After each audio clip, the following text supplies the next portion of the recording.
All right, TJ. So The real question is, how many texts did you get the day that the Fed lowered rates? My Yeah. phone blew up. too many, and I wish it worked the way that everyone thinks it works. To be honest, it'd be good for us. Oh, yeah, super We'd be- good. We'd be busy guys, right? I just wish I got those texts 4 weeks before it actually happened. Or when we were calling people 2 weeks leading up to it, and they said they wanted to wait. Wait until for Fed the Fed announcement. That's my favorite. Yeah. And then they call you on the day of the Fed, and you're like, sorry, the rates are actually a little bit worse than they were when I called you a couple weeks ago. Oh, yeah. Yep. That's never a fun call. But it really is such a complex and confusing thing. I don't blame them. That's what we want to talk about today. Mm-hmm. Because I think every time we've gone through these cycles, and I swear it's always September and October. It's like we're caught in this loop that's just not ending. Like the same things happen every time. So, sorry, quick little story. I can't remember when this was. It was probably 2019, 2020, maybe 2018. I don't know. When I first got in the industry, the Fed put rates to zero. Yeah. I was barely in the industry. I remember my phone blowing up, and I was like, and I was barely understanding it myself. And I'm like, yeah, I don't really know. Like you might be able to get a mortgage at 0%. Yeah, I don't know. seriously. I got to double check. Seriously. Yeah. So anyways, yeah, it is really confusing, and we're going to try and really break it down today so we can make the correlation between the Fed funds rate and mortgage rates, how they influence each other, but how they're also not directly tied. And why almost every time over the last, I think it's been the last 2 years, mainly because of commentary, Fed rate cuts have actually resulted after the Fed meeting in higher mortgage rates. And it always confuses people because it frankly is confusing. Yeah. So I think a good place to start, you probably agree, is what ultimately influences mortgage rates. It's not the Fed funds rate. The Fed funds rate is the overnight or the consumer loan rate that banks lend with each other. So auto loans, credit cards, home equity lines of credit, or just home equity loans in consumer general. debt. Consumer debt, and then your savings account yields too. Yeah. Right? That is what directly is tied to the federal funds rate. Which is cool because, like, if you've got a HELOC, like, this is how it can directly correlate to housing. If you've got a HELOC, the next month, you'll see your HELOC rate drop if it's on a variable rate. Yeah, by 0.25%. That one will be directly impacted, but it's not that's more so considered a consumer type loan. It is not directly tied to mortgages or the bond market. Yep. Which is why you'll see rates so different on those versus mortgage rates. Yeah, correct. So that is a good thing. I mean, that is good news going forward. And I think ultimately, overall, it can be good news if the Fed is starting to cut interest rates, because the only reason they're going to do that is if there are signs of a weakening economy, because they need to stimulate, and they're trying to find this balance of where they need to keep rates to, not send us into a recession, but also not drive up inflation again. So it is a tough thing to balance. So I think them starting the cutting cycle, which I guess they have, but being a little bit more, pro rate cut, I do think at some point signals towards lower mortgage rates, but it's really the commentary from the Fed and the commentary leading up to it too. Leading up to it, the anticipation of the Fed meeting is big, because mortgage rates are connected to a publicly traded market, and so these investors are watching the news leading up to these meetings, and that's why you see the changes happening beforehand. So mortgage rates are directly tied to the bond market, so treasuries, mortgage-backed securities. That's what ultimately influences mortgage rates. The one that follows so closely that most investors and expert economists will tell you to follow is the 10-year Treasury. Generally speaking, if you look historically, the 10-year Treasury and the 30-year fixed rate mortgage tend to work in tandem. Yep. As it goes up, so do rates. As it comes down, so do rates. Correct. So I treat it just like a stock market. It's something I can look at every single day. It's not like rates are just stagnant and they move as soon as the Fed announces something. They're moving all of the time. And in this market right now, the past couple of years has been the most volatile I've ever seen in my career. It's tough because it's like, you'll talk to a client and they'll be like, okay, what are rates at? I give them a range most of the time because you can see rates moving an eighth to 1/4% within a day. That's not unseen in this market right now. Yep. And it's oftentimes based off news and specifically headlines. Yep. Yeah. And right now, inflation and or jobs reports are the biggest. Yeah, the jobs report, the jobs data is the number one driver of mortgage rates right now. Yep. Yeah, we did go up from some commentary from the Fed after this meeting, and really what had started happening, like as this week, as we're making this podcast, there were some unexpected lower numbers and initial jobless claims showing the job market maybe picking back up a little bit. And now obviously we won't know until the jobs report comes out, which is always the first week of every month. But that has been the biggest driver of the mortgage rate decline over the last 60 days is the job market. And that will continue to fuel it going forward. And it definitely is what the Federal Reserve is keeping their eye on. They've mentioned that. Like everyone is labor focused because labor is what depicts the future in the economy. Yeah. And the unfortunate part, which we've talked about on other podcasts, is we don't have legitimate numbers oftentimes. Oftentimes they are misconstrued or just flat out wrong from what the actual numbers are on jobless claims or any job report. And it's been that way for many years now. Yeah, and that it's a problem because if the markets are taking these respected reports and numbers to ultimately influence their decision on trades, if you see strength in the stock or the job market, you're going to expect equities, stock market, that type of stuff to continue to show strength because if the economy's good, the job market's good, people are going to spend. That means more profits to be had. That means more money to be made in the stock market. Why would you tie up your money in a bond, paying half or sometimes a third of what you could make in the stock market and also become illiquid and not be able to get rid of that bond because you're locking it in for a certain amount of time, long term. So, I mean, that covers the correlation between Fed rate, mortgage rates, and what ultimately controls mortgage rates. But what I wanted to talk about was what is a treasury? Like why does that closely correlate with mortgage rates and 30-year fixed rate? Like what is the correlation there? A lot of people don't even know the answer to that. And I would say there's a good portion of people in our business who don't understand that. So I was doing some more research on a way that we could talk about this and explain it in a way that would make sense. And what Jerome Powell had mentioned in his commentary after the Fed's decision last week was that they were going to continue to run off their balance sheet.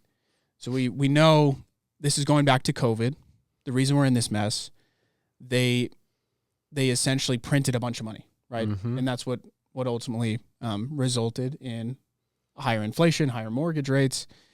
And so they were buying up their own debts. They were buying treasuries, bonds, and they were holding them to artificially lower mortgage rates. Because the more people are buying, the higher the demand for these bonds and treasuries, the lower the yield that they pay. And this isn't the first time we've seen this. This has happened a couple times since we switched from the gold standard. And it always leads us into a mess. Every time. It's a boom and bust cycle that we've seen for years and years. So what is the 10-year treasury? Or a treasury in general. Generally, it's a flight to safety. That's what it's there for. It's the most secure investment, at least for long up until term. now, because it is completely government-backed and guaranteed. There's virtually no risk, right? I mean, people are starting to question that because of the deficit and where things are at in the U.S. But historically, it is the most secure place that you could park your money. While you're only going to get modest returns, you're not going to lose money. And you can tie it up for a certain amount of time and know that it's secure gains. And people generally flight to that when there's issues in the economy, right? When the stock market's risk of seeing crashes 20, 30, 40%, or, other more riskier markets are just not a safe place to put your money. Investors will park them in bonds and treasuries. So here's the biggest difference. So the reason why the 10-year treasury influences the 30-year mortgage, 30-year fixed rate mortgage so much is because if you're pulling your money from equities and other more riskier markets and you're putting them into something that's secure, you want to buy the gold standard of secure, right? Which is government debt, right? The government's basically saying, hey, lend us money. We need the money because we're spending over our deficit. And so if you lend us money, we'll give you an IOU right? 5, 10 years, whatever, and we'll pay you this yield, and you'll lock in your money for this time, and we'll pay you 4%. The most secure investment. Now, the thing is mortgage-backed securities are similar to bonds and treasuries. As we know, they're bundled up though with all the mortgages that we sell to secondary market, every loan that we do, and then they're delivered as bonds, mortgage-backed securities, and they're one of the most secure investments outside of being government-backed and guaranteed. But the problem is, and oftentimes, like you're paying into this. Like if you've got a 401k and stuff, you're buying this stuff. Like you're investing into it. You don't even realize it. Yes, correct. This is all being packaged up. Right. Now, the problem is if people are going to... Does your home and auto insurance seem to go up every year without fail? Mine did too. I thought this was just the way the insurance industry worked until I found my friend Alan Johnson with American Family Insurance. After more than 15 years with the same insurance agent, he saved me over $3,000 per year when I switched. I refer all my family, friends, and clients to him, and their experience is similar. Great rates and a great experience. Call Alan for a free quote today at 801-708-2962. Instead of choosing to buy a government-backed and guaranteed security, like a treasury, and instead they want to invest in a mortgage-backed security, which has more risk, even though it is secure, it has more risk because there's credit backing. There's risk for early payoff, which we know that right now, because we know interest rates are going to be coming down, so investors aren't going to actually recoup the amount that they were anticipating when they originally bought it.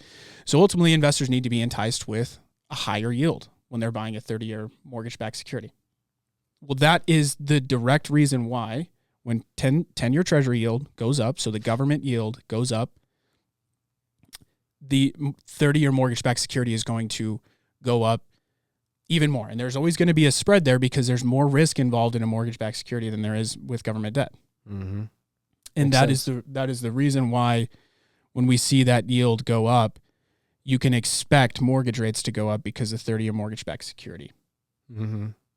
Investors, while it's a safer, more secure investment, there's still risk attached to it.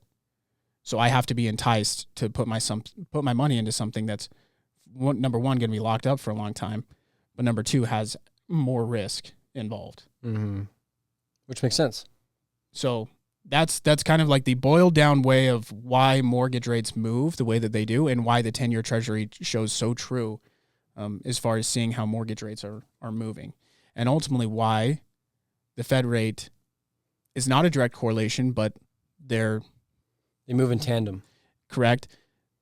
But the commentary is more important because that is what's ultimately going to influence these publicly traded markets. So we'll see majority of the time mortgage interest rates move before we see the actual Fed funds rate move. Yeah, because the commentary is coming out beforehand. I mean, most of the time we all know what's going to happen it's never like a 50-50. Like, yeah, you can see we're throwing it up in the air. I think this last time it was like an over 90% chance. Yeah, that it were going to drop by 25 basis points. Yeah. Now, if they were to come out and surprise us, say that they were to drop by 50 basis points, that could have gone one or two ways. One, either mortgage rates drop significantly more than expected, or the market would say, holy hell, they're dropping rates too fast. This could be inflationary, and mortgage rates could go up. Yeah, which is crazy. You know, the Fed funds rate could be going down, and mortgage rates could be going up. Yeah, it's all if the investors think that the Fed is doing the right thing. The complex thing, right? Exactly. It's not necessarily their decision; it's the reason why.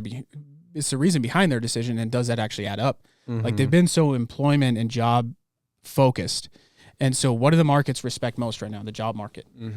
And now, anytime we get any jobs data, that's going to influence mortgage rates more than anything, more than inflation, more than the Fed's cut. Because they see it as the driver, right? If we see that people are losing jobs, well, inflation's got to be coming down because people don't have the money to be spending. Yep. Well, and the markets are also thinking like Jerome Powell, the leader of our monetary policy, and the Federal Reserve is saying we need to pay attention to jobs data. What I just find so frustrating about it is that investors don't ever factor in, and they probably do, it's just not as weighed as heavily as revision, like with revisions. We react to headlines, but then revisions are just brushed off. And or we get slight movement from what the revision was. Right, yeah. Yeah. So like when I'm talking about, when I say revisions, often months after these reports come out about jobs, It's 90% of the time right now. It's, there's actually more job losses than we initially thought in this. No, there wasn't a job gain. There was actually a job loss. Right. Which Yeah. is huge. It can Right. And if that was a headline, the problem is a lot of these traders are technology driven, and a lot of them are AI, and so they just trade on the headline. And right now, there's really no way to see through all the headline data, because that's what brings the most movement in anything. Stock market's the same. Stock markets trade off of headline data. It's true. And so, yeah, I think what we have going against us, number one, if the Federal Reserve has to continue to issue an increased supply of their treasuries, that's going to continue to push up the yield that they have to pay people to lock in their money for that long and entice people to switch from the stock market or whatever to invest in that, which will ultimately continue to negatively impact mortgage rates. But what will trump that is the job market. Yep. If, like, we've worsened the last 2 weeks since the Fed meeting, job market or the job data is coming out next Friday. Like more significant than people think. Like rates are up like an 8% since. Yeah, or maybe a little bit more. Yeah. So next week, again, first week of every month, October 3rd, jobs data is coming out. Yeah, so that should be the day after this podcast drops. Yes. That if we see another uptick in unemployment, which right now the markets are not sure that that's going to happen based on jobless claims as of recent. This one's honestly because they 50-50. weren't as high. Yeah, they fell to the lowest level in a long time. People filing unemployment for the first time. If we see an actual July. Yeah. Which, yes. I mean, is not that far away, but. No, it isn't. But again, we're so employment sensitive right now that the markets are. Right. Any positive, sign that there is going to be some growth, or especially unemployment rate coming down, you could just expect mortgage rates to take that pretty brutally. Yeah. No, I agree. So I think we get back to where we're at. I mean, we've talked about this for a while. The job market, and everyone feels this. You don't have to be an expert. The job market is not what it was. No, especially if you're laid off, it is much harder today to find a job than it was. I mean, let's just say prior to COVID, or even in COVID. And the thing is, if you are finding a job, from what I'm seeing at least, you're not replacing it with the same amount of income that you once had. Yep. Which I wish that was factored into these reports too. Yeah, there's a lot of data that doesn't make it in there that shows strength, but really, like, how do you do it? We know there's really not. This economy is not strong. Yeah, I mean, for sure. There's no beating around the bush. Yeah, no. And until there's a way that we can actually see that, which generally is a recession, which is why you see mortgage rates fall so steeply after that. Until we hit those moments, we're not going to continue to see the significant and not permanent, but here to stay lower mortgage rates, because we get them. We've gotten them over the last 4 years, but some data comes out and it goes right back up. Yep, it's tight windows, which is why, I mean, you can't just be relying on the news. Yes. Like, watch the 10-year Treasury.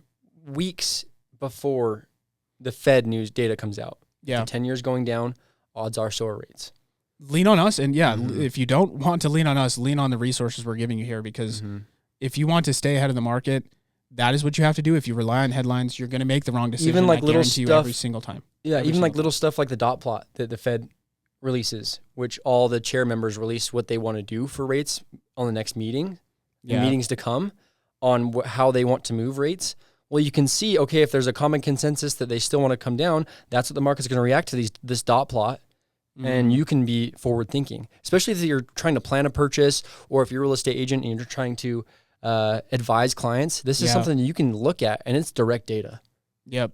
Yeah, you got to stay out of the headlines. You're going to be 2-3 weeks behind if that's where you're making your decisions. For sure. Which in this market, it can mean a world of difference. Reason why I say that. Hundreds a month in payment, but also, what about the market, right? So when the news comes out that the Fed drops rate, I bet there's a lot of people that were thinking about buying, then now like, oh, rates are lower, they're going to jump into the market and want to buy. Well, if you were in the market a couple weeks before them, now you've got a lot less competition going to submit offers on these homes. You get the advantage of lower rates, and you get more negotiating power because you've got less competition. So now you can get even lower rates than what market rates are at because of the power of negotiation.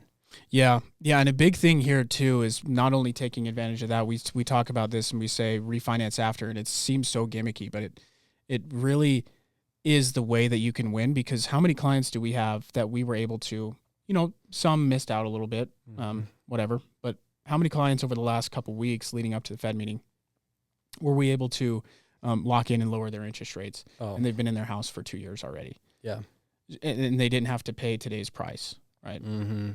They're seeing their payment work downwards while people are trying to time when they'll take on this payment, which ultimately ends up almost always in a more expensive payment. Like we had one of our past clients just recently, he wanted to do a 15-year loan. We locked at a 5.875, I believe is where we were at.